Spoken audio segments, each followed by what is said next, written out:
सारे ही इसके पक्ष में है, पक्ष विपक्ष सब ये चाहते हैं कि वन नेशन वन इलेक्शन होना चाहिए। अगर वन नेशन वन इलेक्शन लागू हो जाता है तो रिसोर्सेज भी जो है वो सही तरीके से, रिसोर्सेज का वेस्टेज भी कम होगा। तो हम बिल आने का इंतजार करेंगे कि किस तरीके से वन नेशन वन इलेक्शन लागू होगा, क्या उसका खर्चा होगा। कुछ नहीं कर सकते हम ऑर्डिनेंस निकाल के वन नेशन वन, वो जानते हैं कि वन नेशन वन ये सिक्का खोटा है। हर 6 महीने में 3 महीने में इलेक्शंस होना, इतना ज़्यादा खर्चा सरकार का होता है। पूरे देशवासियों के लिए सबसे बड़ा चैलेंज हमारे लिए ये बन चुका है। ये एक देश के लिए जो वन नेशन वन इलेक्शन एक उत्साह की एक लहर लेके आया है। सबसे बड़ा चैलेंज एक तो इतना खर्चा होता है, 3-4 महीने में सारे अधिकारी जो है वो ड्यूटीज़ पे लग जाते हैं, सारे संस्थान रुक जाते हैं। और सबसे बड़ी बात जो है हमारे देशवासियों के लिए, उनको बार बार जो है वो प्रमोट करना, बार बार उनको भेजना वोट देने के लिए।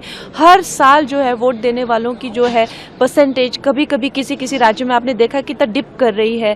तो ये एक this is the need of the hour. और आई थिंक सारे ही इसके पक्ष में है, पक्ष विपक्ष सब ये चाहते हैं कि वन नेशन वन इलेक्शन होना चाहिए। लेकिन ये बहुत पहले होना चाहिए था। लेकिन ये सारे जो काम है वो हमारे प्रधानमंत्री नरेंद्र मोदी जी के ही कार्यकाल में हो रहे हैं। धन्यवाद। बिल्कुल बहुत अच्छा बिल है। हम मतलब मेरी सोच में हमने हमेशा चाहा है कि वन नेशन वन इलेक्शन हो। लोक जनशक्ति पार्टी ने इसके समर्थन में भी बात किया है, क्योंकि ऐसा लगता है कि जब हम लोग अक्सर देखा करते हैं कि जब अलग अलग जगह पे चुनाव होता है और अलग अलग समय पे होता है तो पूरा फोकस चुनाव की तरफ शिफ्ट हो जाता है। देश के विभिन्न मुद्दों पे उतनी चर्चा नहीं हो पाती है। पूरा संगठन जो है वो इलेक्शन की तरफ फोकस करने लगता है। अगर वन नेशन वन इलेक्शन लागू हो जाता है तो रिसोर्सेज भी जो है वो सही तरीके से, रिसोर्सेज का वेस्टेज भी कम होगा। कम समय में अच्छा फोकस चुनाव पे चला जाएगा और उसके बाद फिर जब चुनाव खत्म हो जाएगा तो हम देश के हित में, देश के विकास के लिए फिर हम लोग सब पूरी तरीके से फोकस करके काम कर पाएंगे।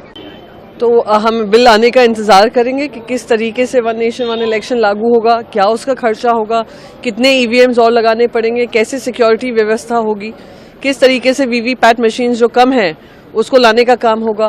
तो ये सब देखने वाली चीज़ें होंगी। कॉन्स्टिट्यूशनली भी इसको मैंडेट करना, हर स्टेट असेंबली में उसको रेटिफाई करना होगा। तो ये एक लंबी प्रक्रिया है और जिस तरीके से बिल आएगा उसके अनुसार फिर मैं आपको और इसके बारे में बता सकती हूँ। अजीत पवार ने कहा है कि 14 तारीख को कैबिनेट का एक्सपेंशन होने जा रहा है, 14 दिसंबर को। तो आप समझिए 23 नवंबर को इलेक्शन रिजल्ट अनाउंस हुआ, झारखंड में हुआ, महाराष्ट्र में हुआ।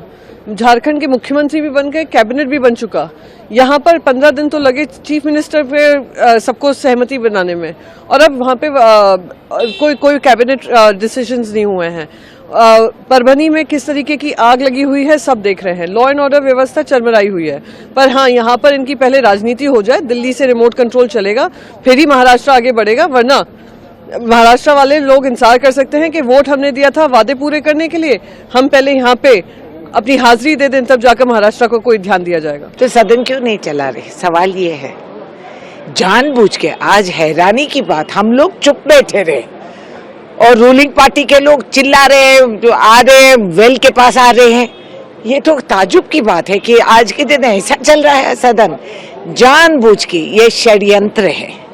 जानबूझ के कल का दिन ये ऑर्डिनेंस निकालेंगे, बोलेंगे कि हाउस नहीं चला, इसीलिए हम कुछ नहीं कर सकते। हम ऑर्डिनेंस निकाल के वन नेशन वन, वो जानते हैं कि वन नेशन वन ये सिक्का खोटा है, फिर भी ये बोलने नहीं दे रहे, एलओपी को बोलने नहीं दे रहे। हैरान सी बात। हम हाउस सदन नहीं चलाना चाह रहे हैं, अपना मनमानी कर रहे हैं, जिद करके उनको जो मर्जी करना है कर देना है, क्योंकि उनके पास आंकड़ों का बल है और देश के हित में, डेमोक्रेसी के नाते बोलने नहीं देते, सूंघने नहीं देते, सुनने नहीं देते, और दिखता भी नहीं उन लोगों को।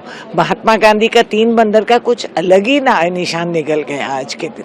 हम सुनेंगे नहीं, बोलेंगे नहीं, देखेंगे नहीं, हम अपना मर्जी कर देंगे। शाबाश। CEN न्यूज, देश प्रदेश की ताजा तरीन खबरों के लिए CEN न्यूज को सब्सक्राइब करें और रहें पल पल की खबर से हर पल बाखबर।